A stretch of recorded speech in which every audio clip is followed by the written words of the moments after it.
La ilaha illallah Muhammadur Rasulullah.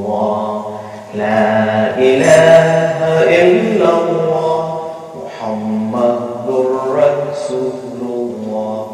La ilaha illallah Muhammadur Rasulullah. La ilaha illallah Muhammadur Rasulullah. La ilaha illallah Muhammadur Rasulullah. These simple words would begin a revolution that would put father against son, brother against brother, and challenge the old order. A nation whose identity was for centuries based on idolatry was now being called towards the one God. Women, previously regarded as property, were now recognized as humans.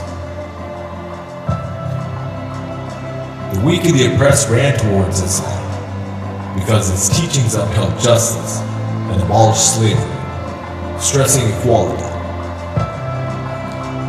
The luxurious lifestyle of the wealthy Meccans was at risk.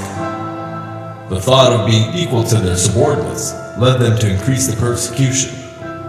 Despite their opposition, Islam only grew, as the newfound faith became dearer to Muslims than anything else.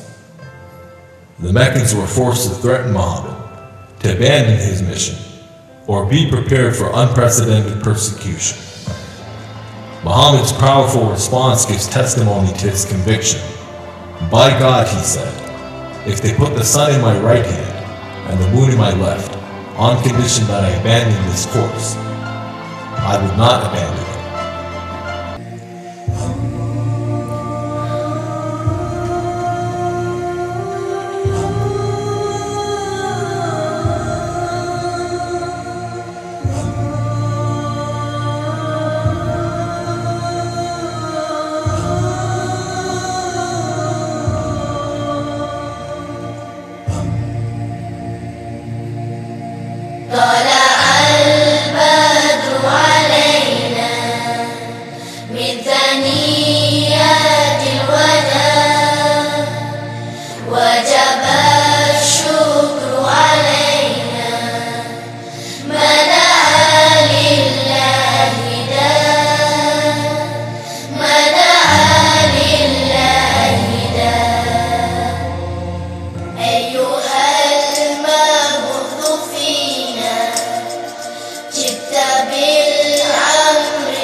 One of the conditions of the Treaty of Hudaybiyah was that neither side would harm the tribes allied with the other party.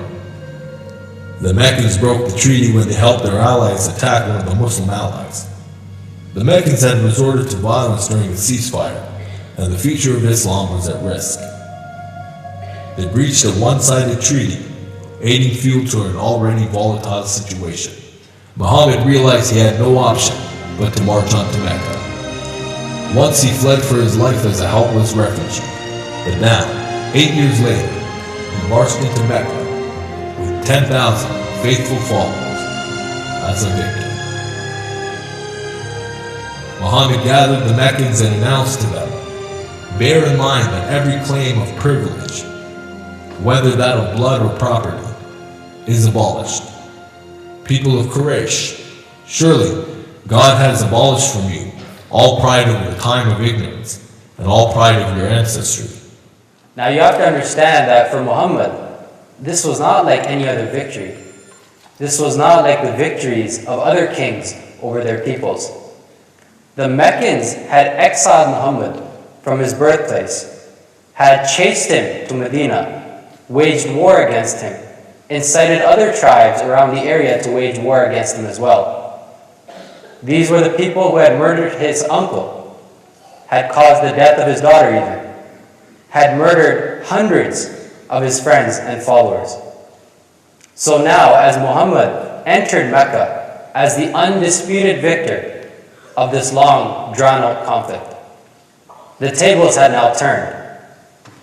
These people who had committed enormous atrocities against both him and his friends and followers now anxiously awaited to see how he would retaliate.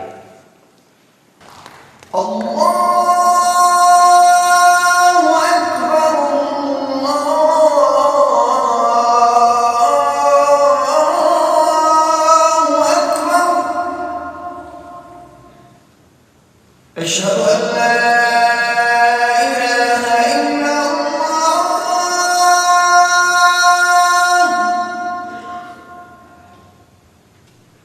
أشهد أن لا إله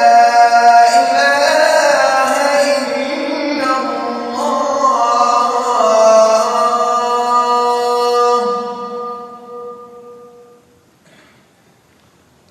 أشهد أن محمدا رسول الله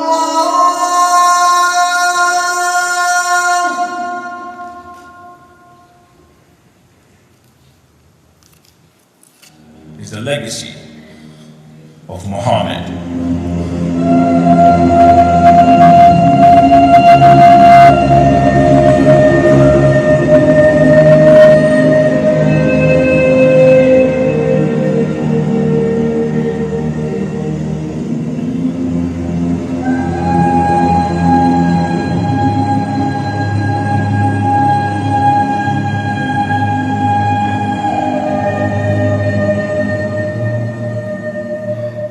Muhammad emphasized heavily on the seeking of knowledge.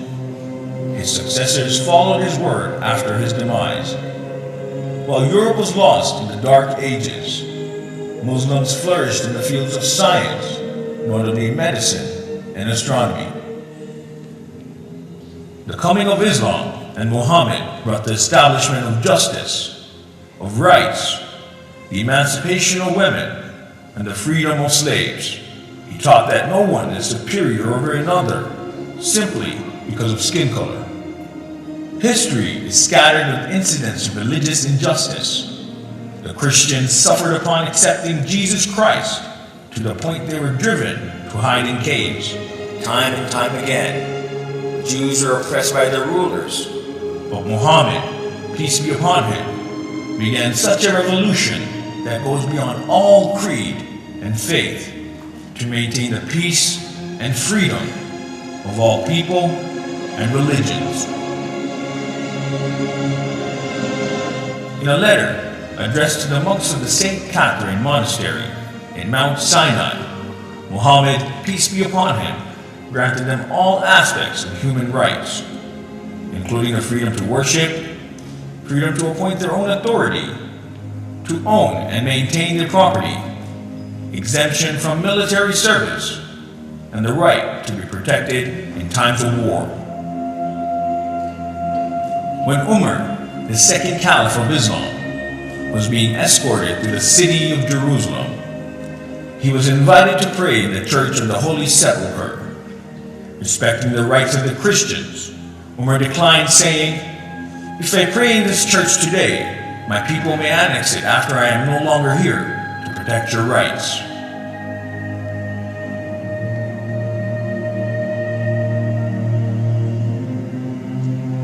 The Prophet, peace be upon him's entire life is a perfect example for people to follow. He faced many challenges and experienced rules that continue to guide the conduct of his followers. His example can be followed in literally every scenario, whether ruler, father, husband, merchant, or friend. The Prophet, peace be upon him, that's the best example for all. The influence of Muhammad, peace be upon him, is not only restricted to his own followers, as many worthy minds have also commended his greatness. The greatest addition to Muhammad, peace be upon him's legacy is the Quran. The Quran was that tool which brought about the moral revolution in the world. The Arabs, a people of eloquence and poetry, were mesmerized by the articulation of the Quran. Its poetic flow and graceful fluency drew these masters of language towards Islam. The Quran is a timeless code of conduct whose teachings are applicable in every age. Success in the Muslim world was achieved by acting upon the Quran, which shapes society and culture. It contains guidance for all spheres of life, whether personal or communal, secular or religious. It stresses upon ethics and justice and contains many scientific subtleties that have only recently been discovered. As time passes, different versions of a book are published and released. But one of the distinctions of the Quran is that it is universally accepted as being unaltered for the past 14 centuries since its revelation. Not even a letter of its original text has been changed. And that, undeniably, is the greatest testament to its validity and why it is a pinnacle in the legacy of Muhammad.